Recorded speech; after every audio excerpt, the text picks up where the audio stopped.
This afternoon, I'd like to introduce Ron Byrne. Ellen Effers isn't able to be with us today, who will introduce our presentation for today. Thank you. Good afternoon, everybody. This is my first time doing this, but Ellen asked me if I would introduce Richard, and of course, I'm a fan. I told her without question I would be here. I was going to be here anyway. But Richard, I think, doesn't need a great introduction. You all know him. He's one of our most popular lecturers. We enjoy his historical perspectives. We started a year ago. Right. We started a year ago on Zoom in the summer. I just would say there was some trepidation, particularly among our facilitators and presenters about would Zoom work for our ILR programs. The first presenter who stepped forward and said, I'll give it a try on Zoom, was Richard MacMaster. And I think you probably all remember his presentation on the colonial history. Really excellent, and that set the tone as far as Zoom was concerned. We knew we were off and running. So today, Richard is joining us again. He left us with a question last week and said, think about that question, Richard.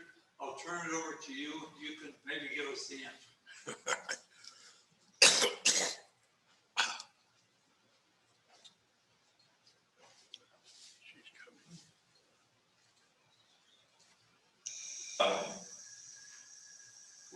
I left you last time with a question raised by Mark Twain.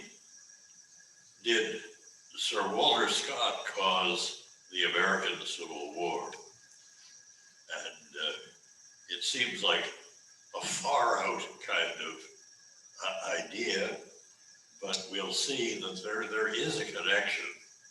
Long before there was a lost cause and moonlight and magnolias and azalea festivals and plantation houses open to the public and so on, there was Walter Scott and his historical novels. So, this is an adventure in nostalgia, the past that never was. What's going on? Am I hitting the wrong button?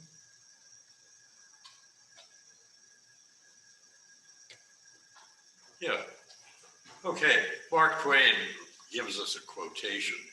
It's a much longer essay, of course, that Walter Scott, with his enchantments and by his single might, checked the wave of progress and even turned it back, set the world in love with dreams and phantoms, with decayed and swinish forms of religion, with decayed and degraded systems of government, with the sillinesses and emptinesses, sham grandeur, sham gods, and sham chivalries of a brainless and worthless, long vanished society.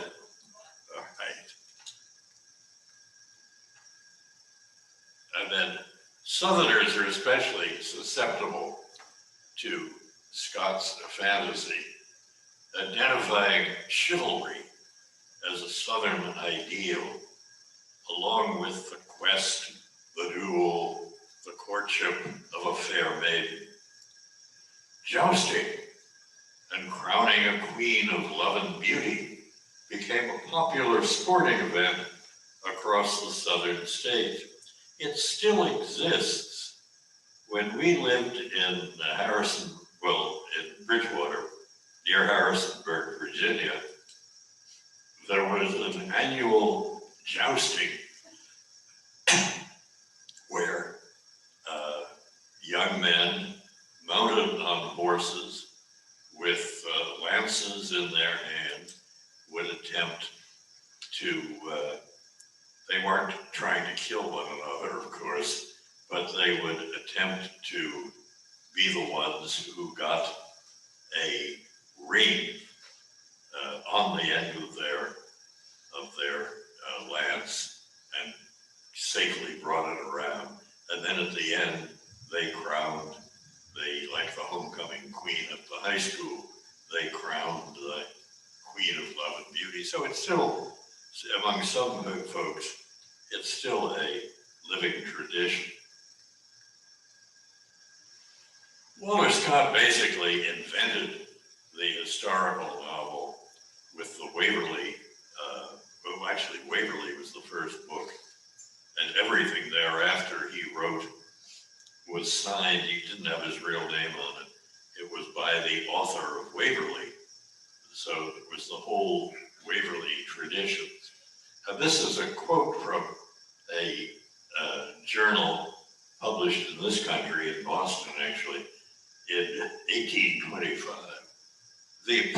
I'll read it to you. The appearance of certain foreign works of fancy, particularly those literary phenomena, the Scottish or Waverley novels, have had a powerful effect in increasing the demand for works of a similar character, stimulating the efforts of hosts of imitators in their own country and of some in ours. So, and there's Walter Scott with his dog. James Fennimore Cooper was perhaps not quite the first, but close to the first of the American historical novelists, and probably because he's somebody we've all read and we all remember, probably the best. In 1821, he published The Spy, which dealt with a secret agent working in Westchester County, just above New York City. Then he began The Pioneers, which was the first of the leather-stocking tales, introducing frontiersman Natty Bumppo and his Delaware friend Chingachgook, who returned, both of them, in 1828 in The Last of the Mohicans. Cooper's success and Scott's encouraged publication of numerous romances set in the colonies and the Revolutionary War. Most of them were soon forgotten, and most of them deserved to be soon forgotten. At the same time, American history was largely written from a New England viewpoint, just as was historical fiction. And the gentleman in the lower picture there is George Bancroft, who was probably the first great American historian, as well as also Secretary of the Navy and a major political figure. He was associated with Harvard. And the man above, perhaps less recognizable, is Jared Sparks. He was the librarian of Harvard College, and he wrote a life of Washington based on solid research. And Sparks, both individually himself and employing other people, assembled vast collections of documents that had to be copied word for word by someone sitting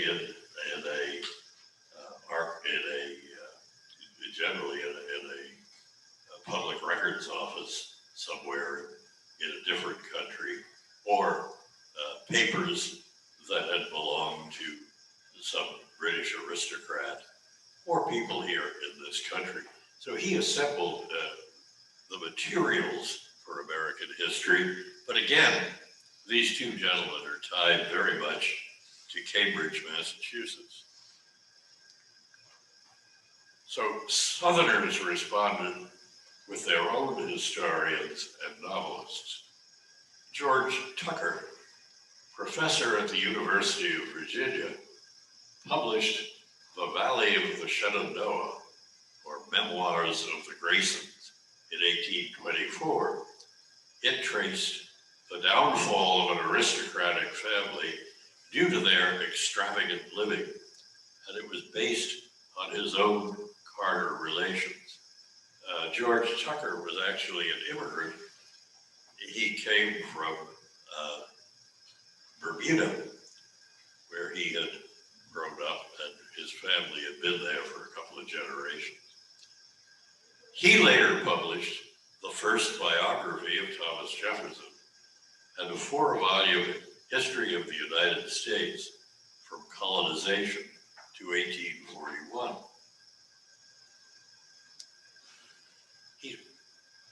In 1828, this is looking at the situation there. In 1828, the American Farmer in Maryland and the Richmond Enquirer proclaimed the futility of denying the fact that benumbing poverty and broken spirits were the characteristics of these once great states, Maryland and Virginia. They called attention to the fact that the proud, well-bred gentlemen farmers living in good dwellings with families genteelly clad and well-educated were now but memories. What had happened had been, and this is a quote from Avery Craven's book about soil depletion as a cause of the, I don't remember the full title now suddenly, but at any rate, what had happened was basically tobacco growers in those two states had worn out the land, and their crops were not as valuable as tobacco grown in other parts of the United States. They were simply left on the shelf, and they had not found other ways of making a living, so they were clinging to the memory of what this had been like in the 18th century.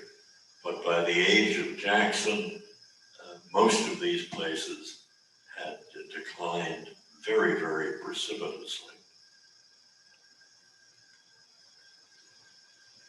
So this leads us to the Cavalier Myth, which has nothing to do with the idea that the University of Virginia basketball team is absolutely impossible to defeat. In 1834, William Alexander Carruthers published the Cavaliers of Virginia. He had earlier written a novel based on Nat Turner's 1832 slave rebellion that was mildly critical of slavery, did not defend it, but did not totally damn it. And Carruthers, interestingly, for someone who was, as we'll see, talking about how the great planters of the major Virginia rivers were the aristocrats of the United States, he came from a very different background. His people were Scotch-Irish Presbyterians from Rockbridge County, and his grandfather, hence the Alexander, was Archibald Alexander, who was the founder of Princeton Theological Seminary.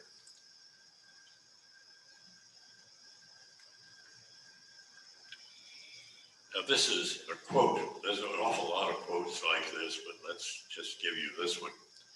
First came the Cavaliers, who fled hither, that is to Virginia, after the decapitation of their royal master, Charles I, in 1649, and the dispersion of his army, many of whom became permanent settlers in the colony and ever afterward influenced the character of the state. These were the first founders of the aristocracy which prevails in Virginia to this day.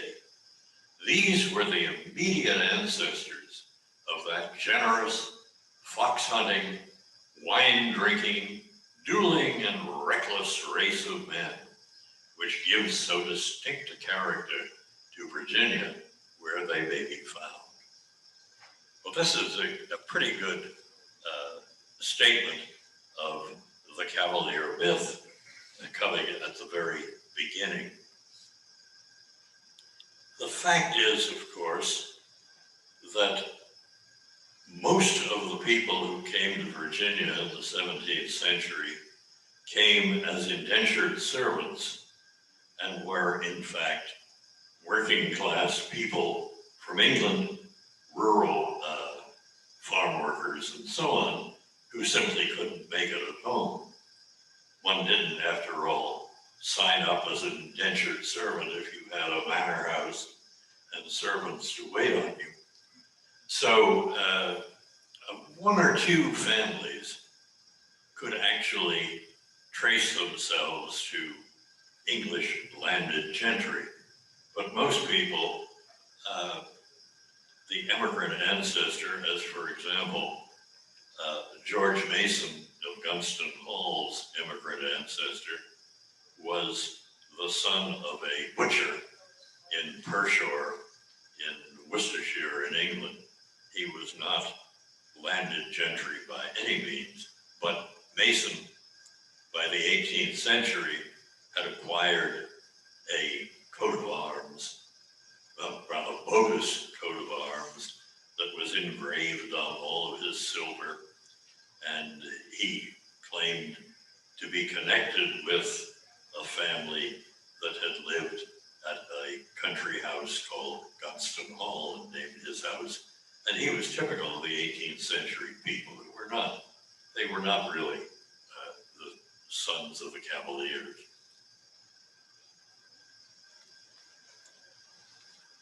Now, John Pendleton Kennedy, another novelist that nobody has ever read, a Marylander, attempted a more realistic picture of plantation life on the James River in a book he called Swallow Barn, or A Sojourn in the Old Dominion, published in 1832.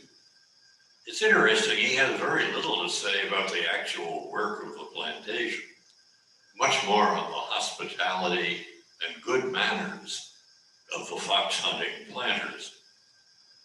He also notes that the planter's wife, who is the cousin of the narrator and the reason the narrator is visiting the plantation, makes an annual offering of a newborn child to join the family. There are in the household at Swallow Barn, there are, starting with two daughters who are 18 and 16, they range with just about a year between them, all the way down to a newborn baby. And the interesting thing is that the only person in the household who seems to do endless amount of work is the wife of the planter, who is pregnant every single year anyway, but she is taking care of, she is the manager of the household, she's the manager of the servants, she is the person who seems to make all of the decisions in the book. And then incidentally, because it was written in 1832, Kennedy's Virginians distrust the general government in Washington and want nothing to do with railroads, canals, or tariffs. They are decidedly of the states' rights party. Now, Swallow Barn, I read the whole thing. It's actually quite readable. If you want to read it, it's kind of fun. Swallow Barn is a conventional romance with a subplot about a lawsuit over title to a few swampy acres. Isabel Tracy, the fair maiden who is to be sought by the noble youth, has tamed a marsh hawk. And then these are quotes from the book. The picturesque association of falconry with the stories of an age that Walter Scott has rendered so bewitching to the fancy of meditative maidens inspired Belle. So she read Walter Scott and thought, oh, I should have a tame falcon. When the tame hawk escapes, her suitor goes on a successful quest to retrieve it. And then, returning like knights to a bannered castle, flushed with heat and victory, covered with dust and glory, our enemies subdued and our lady's pledge redeemed. And Isabel is praised elsewhere for her zeal in behalf of the days of knighthood and not ministry, but minstrelsy. Now, I can't possibly read this, so I'm going to spare you that. It's very interesting that although this was a plantation that depended on the labor of slaves, Kennedy doesn't get around to much more than they appear incidentally. And the two individuals who appear briefly are given quite positive characters. He is not disdainful of the enslaved African people. But when he finally comes to talking about slavery at Swallow Barn, he writes, as you could read there, about the kindness of the master and the dependence of these people who are in a transition from barbarism to civilization. And he acknowledges what's underneath that is he acknowledges that colonization, sending freed slaves to Liberia, might be the answer, and we could forget about all of this bitterness between abolitionists and pro-slavery people. But that's, and as you see, he even sums up there, from what I can gather, is pretty much the same on the other estates in this region. So life for a slave on the James River wasn't all that bad. It was certainly better than being left in the jungles of Africa. A fairly typical view of that time. Ooh. Boy, am I not getting.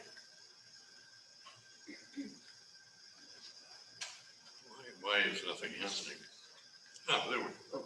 Too late. Is this the next one? Yeah. All right. So. This one. What?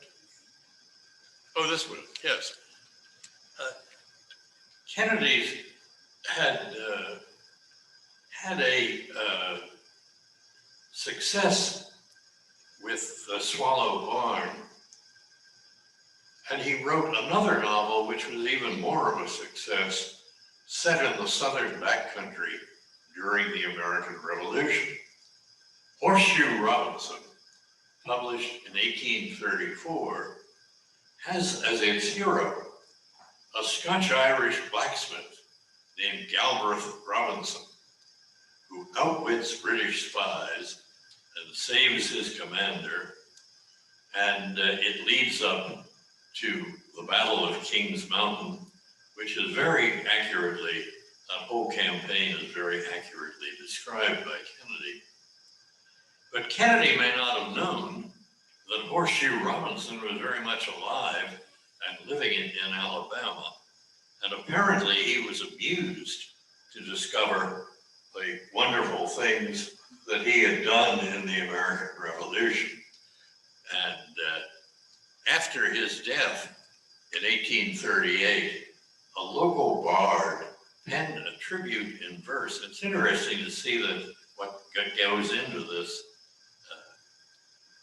Valorously he bore himself, and with his youthful arms chivalrous deeds performed, which in a land of legendary lore had placed his name, embalmed in song, beside the hallowed ones of Douglas and of Percy, not unsung entirely his fame, not unsung entirely his fame.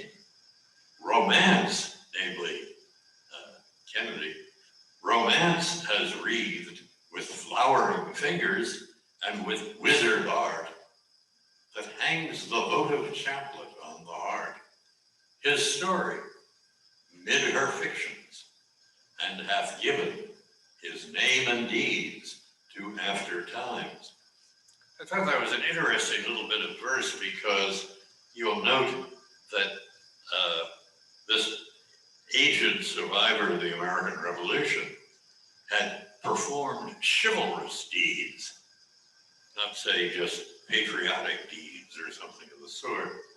And legendary lore had placed his name beside the hallowed ones of Douglas and of Percy, medieval knights who would be remembered from historical romances about England. And then, of course, his name was preserved.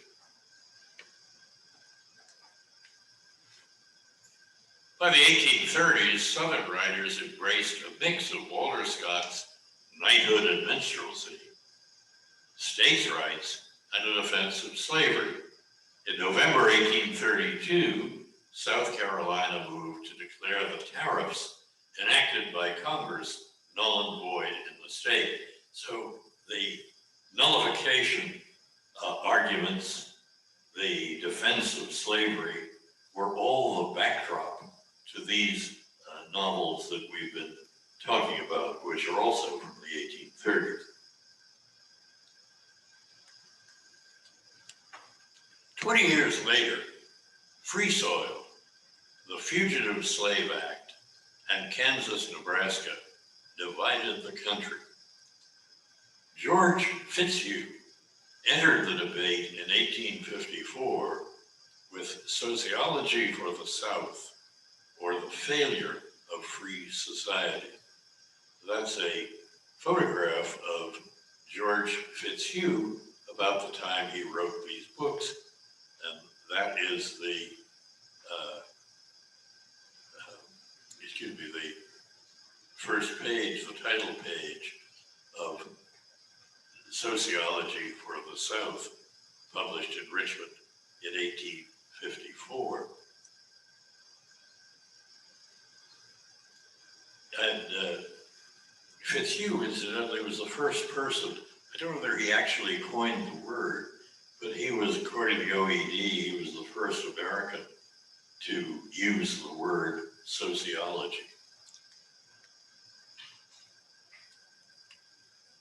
Southern writers, including Fitzhugh, appealed to the Cavalier Myth, but their defense of slavery became much more strident. George Fitzhugh wrote of his neighbors on the Potomac River. He was from Stafford County in Virginia.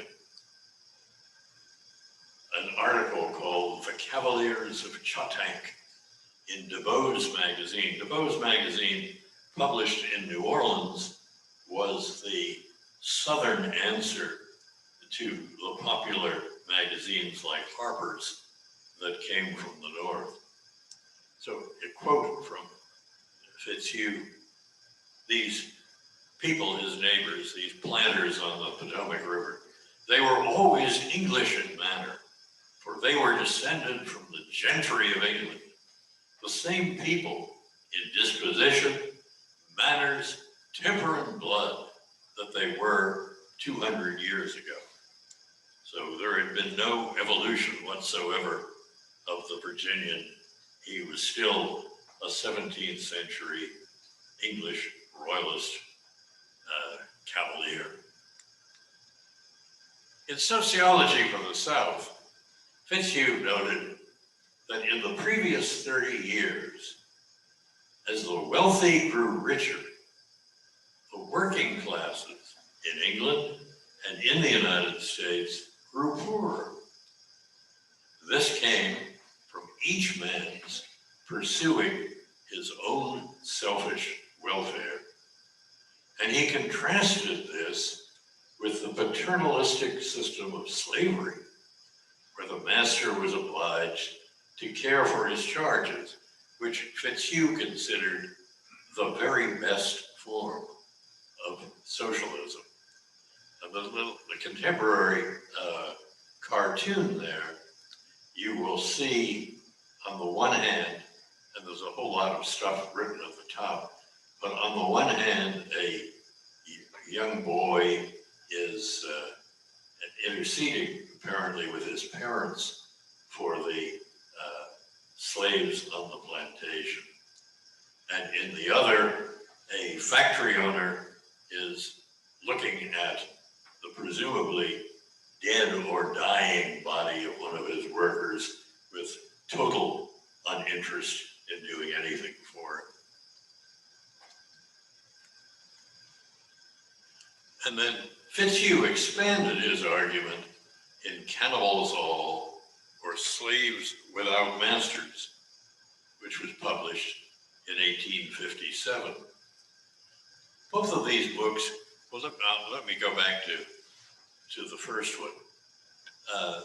Sociology for the South relies in chapter after chapter are lifted from discussions in British publications of the late 1840s, very early 1850s, where because there had been a series of mostly unsuccessful revolutions in Europe, the literate part of the population were very aware of the way in which an exploited working class was left behind, while not just titled aristocrats, but wealthy men who had cleverly invested in industry were living in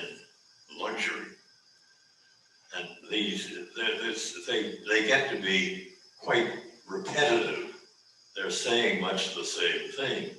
But what's fascinating about them is they are really a continuing indictment of capitalism as it existed in the 19th century.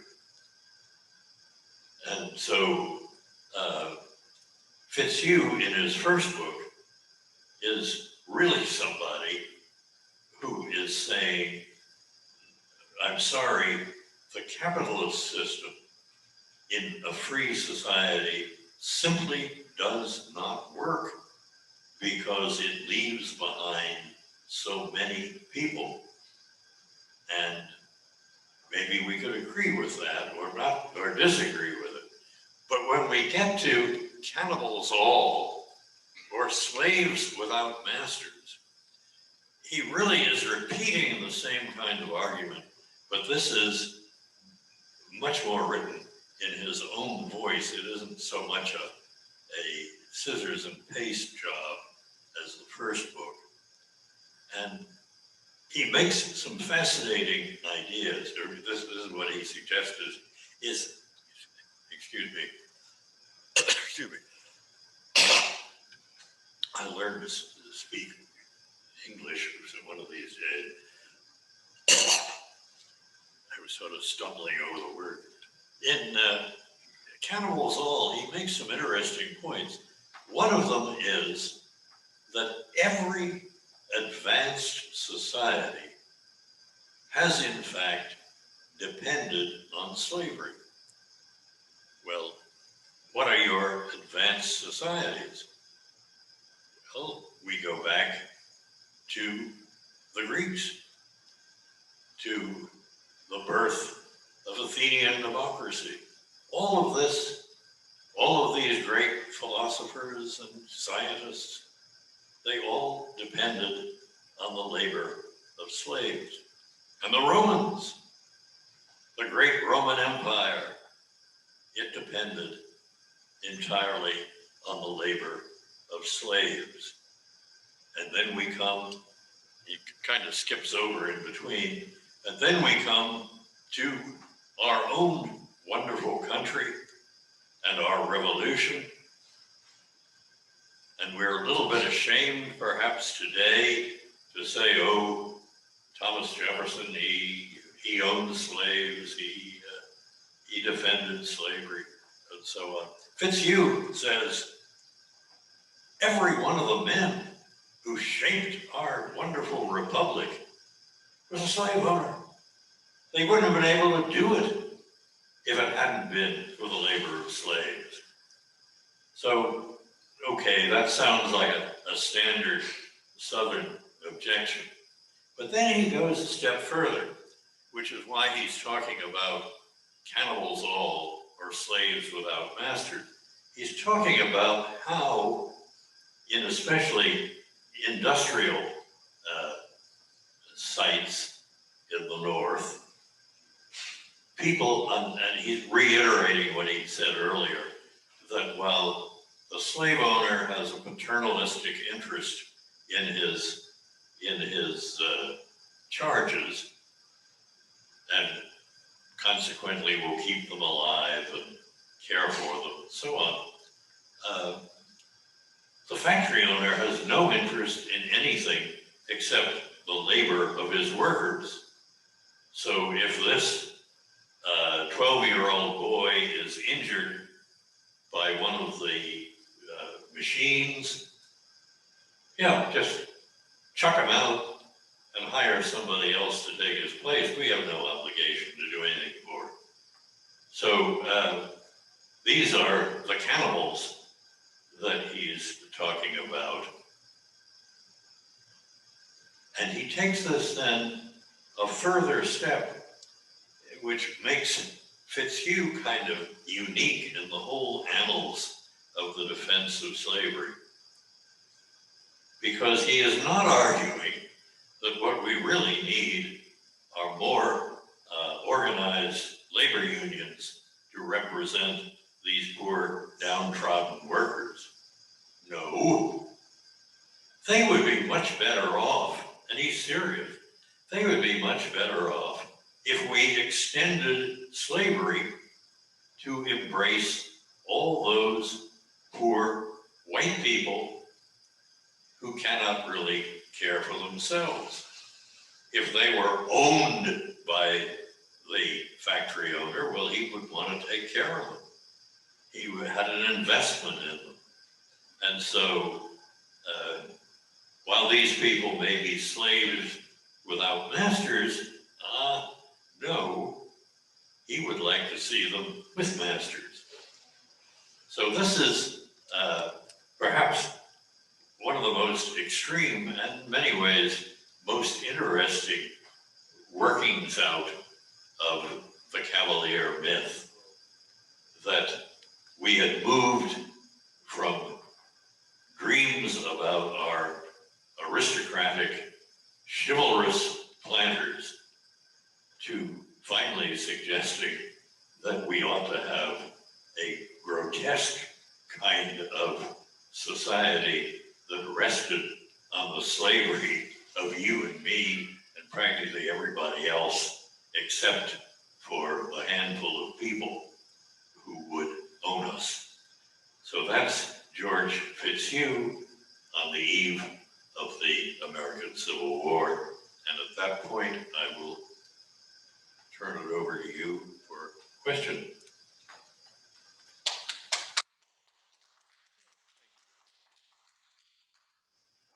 Laudite, amici. Commedia finita est. Questions in the Oak Room? Richard, I did have one question. These publications, books written in the 1830s, 40s, and 50s, what kind of distribution would you say those novels had? Well, they actually had a pretty good sale. Kennedy was able to support himself on the basis of his writings, that they would circulate in, often enough they were serialized in some kind of periodical before they were bound up in books. And they have influenced a lot of people. They were popular books. Some much more than others. Betty just disappeared. So as the discussion around slavery came to a boil, did the politicians and the people who were making the decisions, were they kind of influenced in their background by these publications, would you say? You know, they may well have read it, but they were reflecting, I think, more than a kind of a unique, I am the only person who ever thought of this kind of idea. They were reflecting a general feeling that people in Virginia, not just the two authors that we suggested, people in Virginia like to think that we have this wonderful aristocratic society, and people in Virginia like to think that the planters were all very kind people, even if we don't own slaves ourselves. It's a nice system, and there's always, of course, the racial thing, that it's what would we do if they weren't enslaved. Any other? Paul.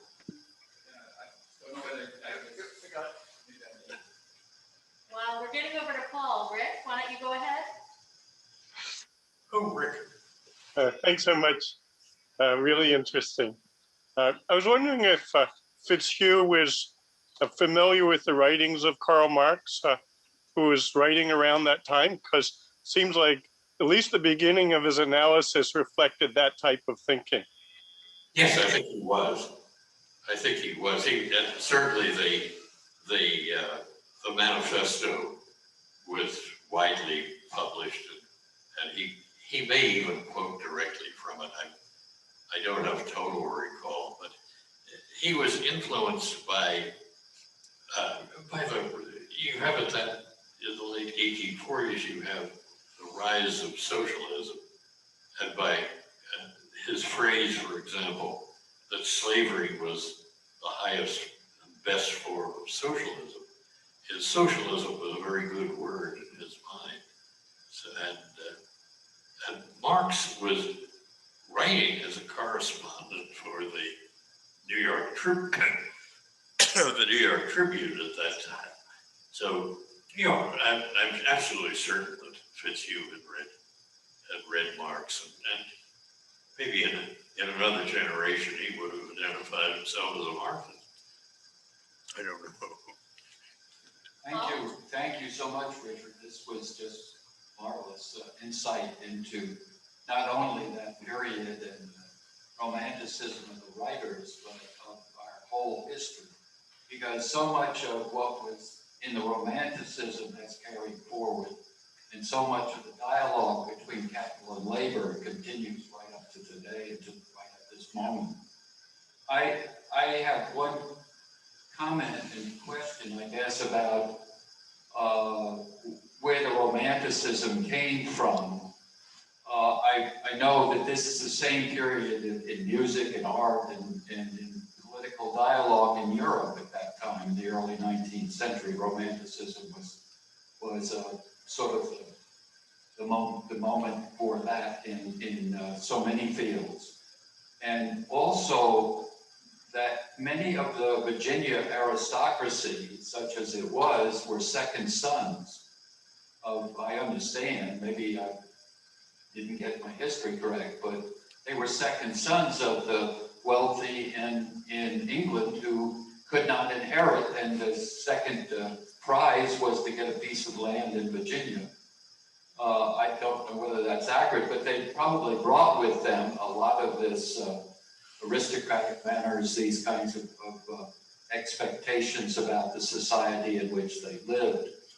And my final comment, I'm glad Rick raised that question about Marx and capitalism.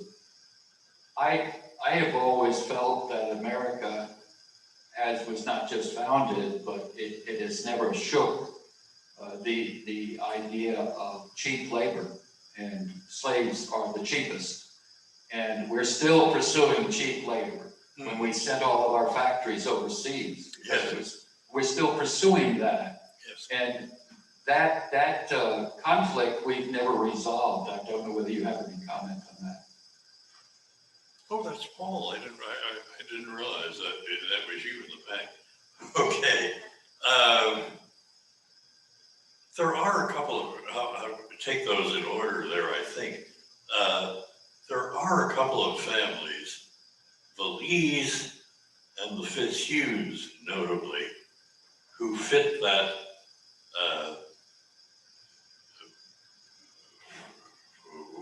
whatever, I can't think of the proper word, who fit that example of the second sons.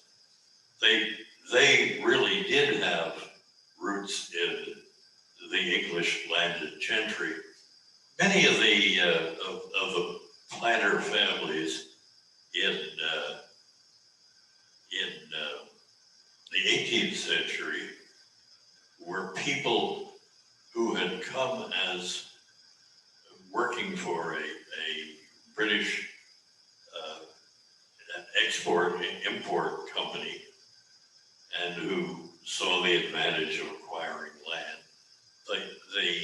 Another aristocratic family who would, in fact, had been pretty largely banished at the end, before the end of the 18th century, were the Fairfax family.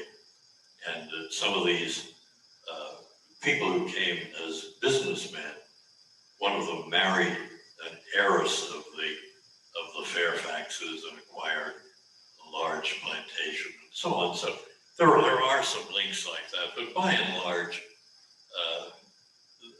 they weren't really of aristocratic origin. They were common, ordinary folk. And a long-winded answer, and I am slipping on the other quite interesting point you made. Did you want to touch on Marx? What? Marx? Yeah, cheap labor. Yes, on cheap labor, absolutely. Absolutely. We've never gotten away from that. That this is a commodity that has to be kept at a fairly, just enough to keep them going and keep them. Can't have a full democracy. Yes. So, I don't know. Julianne, anything in the Zoom anymore? Well, Anne Marie says, now I understand the direct connection to the appeal, glamour, and mystique of today's modern medieval festivals. Oh, yes. Yes. That continues, doesn't it? Yes. So, Well, thank you all. Next week, we're looking at Americans who had spent a long time in Europe and came back to their native land, and most notably, James Fennimore Cooper. We're going to be working with him.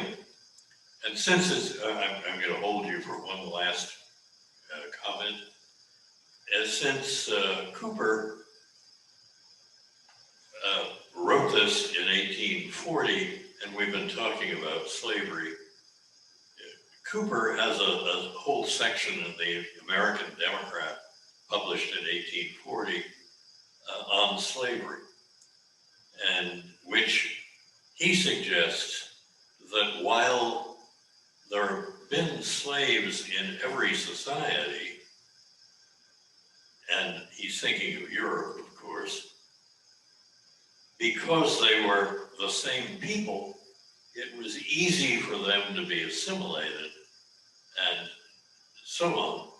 But there is a racial divide between the people who are slaves here and the free people. And so he really questions whether they could ever be free, because if they were, this is James Fennimore Cooper from New York, because if they ever were, there would be an endless race war of extermination between the two. So we need to keep people in slavery, because if they ever got free, I'm sorry, they will exterminate you. So the Southerners weren't alone in their kind of warped defense of slavery. Well, we will see you next week if you want to come